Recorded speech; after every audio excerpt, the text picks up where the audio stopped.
Hey everyone, I'm Tila with Deep English. Thank you for joining me for today's lesson. I'll be giving you a few tips today on how to more easily understand a native English speaker. Not only that, but we'll also learn how to become a better listener in general. So this is a really cool lesson because not only does it improve your English language skills, it also makes you a better listener in any language.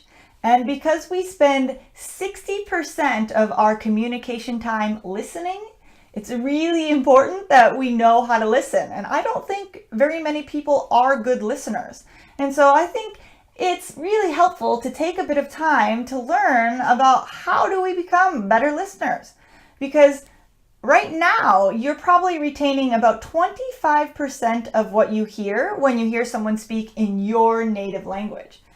Imagine when you're hearing someone speak in English, that percentage is much lower.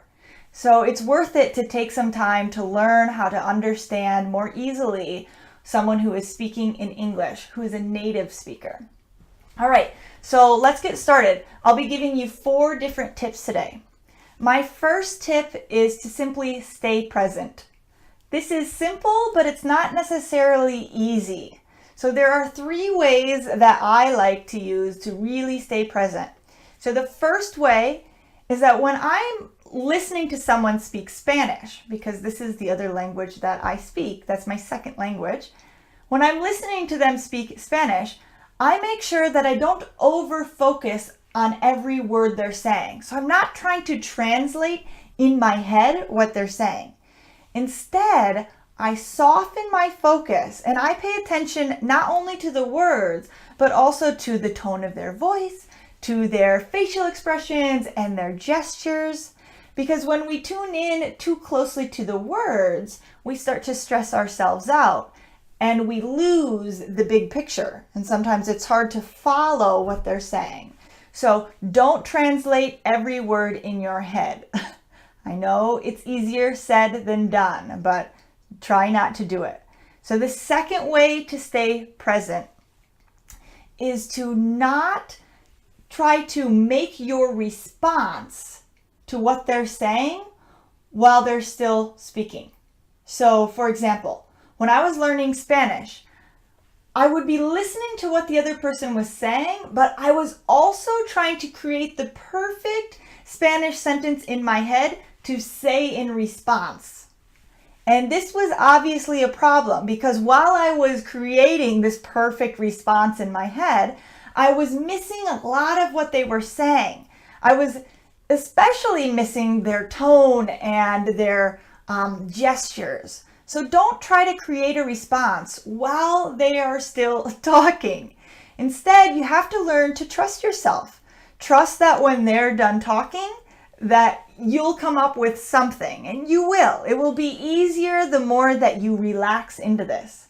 And so that brings us to the third way to stay present while you are listening to a native English speaker. And that is to remember that perfection is the enemy of fluency. Becoming fluent in a language doesn't mean that you speak or understand the language perfectly. No.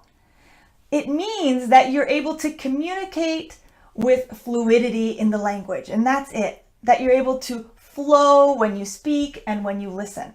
So don't try to be perfect, because the more perfect you try to be, the more stressed out you will be. And when you're stressed, there are places in your brain that actually shut down, and these parts of the brain are really helpful and necessary in communication. So we want to stay relaxed.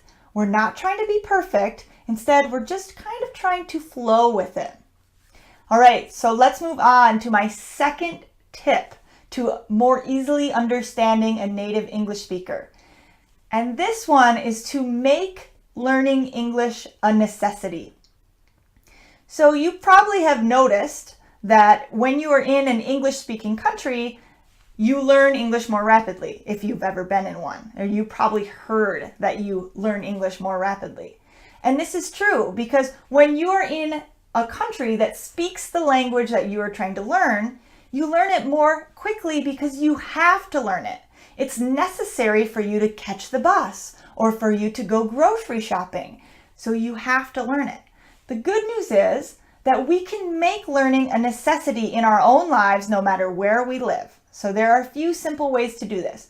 Number one, if you can make a friend who only speaks English, so maybe online, someone who only speaks English, so they don't even have an opportunity to change into a language that is easier for you while you're speaking. So an English-speaking friend who doesn't speak any other language. That would be great. That would be a really huge bonus in learning English more quickly and learning to listen. But even if you don't have a friend who only speaks English, there are other ways that you can make learning English a necessity. So, for example, anytime that you are looking for a recipe of something to cook online, instead of Googling it or instead of looking for something in your own native language, why not go on YouTube and look for the recipe on YouTube from an English speaker? And so this way you have to listen to every detail that they say. And so you tune in more quickly and you learn new vocabulary more easily because it's necessary for you to cook a meal. Okay? Let's see, what's another way? Okay, another way. So whenever something breaks in my life, I usually Google it or go on YouTube and I say, how can I repair whatever? So for example, my boot broke the other day. The zipper of my boot broke. And so I went on YouTube and I said, how to fix a zipper. And I watched the video and I fixed it. So the next time that you're looking to repair something, instead of looking in your own language, why not go on YouTube and look in English? And so that you have to pay attention. If you want to wear those boots, you're going to have to learn to pay attention in English to the details. So making English a necessity. I think that one's really important. Oh, and there was one other thing I wanted to say here. If you've ever been on the phone and you've had the option to hear something in English or in your native language, it's really cool to choose the option in English, and that makes you tune in. So if you want to pay a bill and you press, okay, I'm going to hear it in English, you will have to tune in if you want to pay that bill. And so making a commitment to use English for some of the things that you have to do in your life will make English a necessity. All right, my third tip. This one is kind of obvious. Movies, TV shows, and Audible or audiobooks. When I was learning Spanish, I loved to watch a movie in English and then to watch it again in Spanish without any subtitles. And so this way is a really cool way to more easily tune in to a native speaker because you already have the big idea of what's going on in the movie. So you already know what's happening. You know the characters and the plot. So you can tune in to smaller details. And in this way, you will tune your ear so that you can more easily understand new words. Another awesome thing that I love to do while learning Spanish is listen to an audiobook of a book you've already read in your own language. So for example, I love Harry Potter books. I know, I'm a nerd, but Harry Potter is awesome. And so because I already knew what happened in the Harry Potter books, it was easy for me to buy the Harry Potter book in an audiobook or on Audible and then listen. And in this way, I was more easily able to tune into the small details, and it made me a better listener in Spanish. You can also just go on YouTube and look for, there's often small segments of books on YouTube in audio form. Or TV shows. Netflix is a really great way to make yourself a better listener, really in any language, but especially in English. All right, let's move on to tip number 4. Listen to many accents. So when I was learning Spanish, I thought I was pretty good with my listening and understanding. I learned Spanish in Ecuador. Then one day I was trying to speak Spanish with someone from Argentina and I couldn't understand what they were saying. And I was so disappointed. I thought, what? I really thought that I understood Spanish pretty well. Well, I understood Spanish well in one accent, but to really understand another language well, you have to listen to it in several other accents. And so, for example, listening to English in an Australian accent or a British accent or even a Western accent from the southern US can really help you to become a better listener in English. One cool tip I have for you here is to think about things that you have a lot of interest in. So maybe you're really interested in soccer. Go on social media or on YouTube and find someone who talks about your favorite soccer team but with an Australian accent.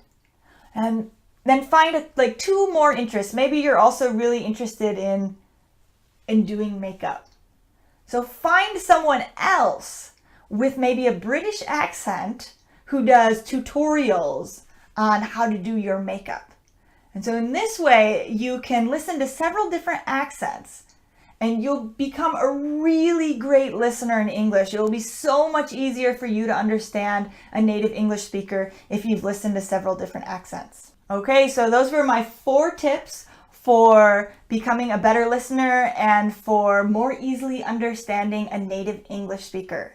I hope this lesson not only helps your English language skills, but also helps you to become a better listener in your own language so that you can show up as a really great friend or family member to the people in your life. Thank you guys so much for sharing this lesson with me today. I will see you next time.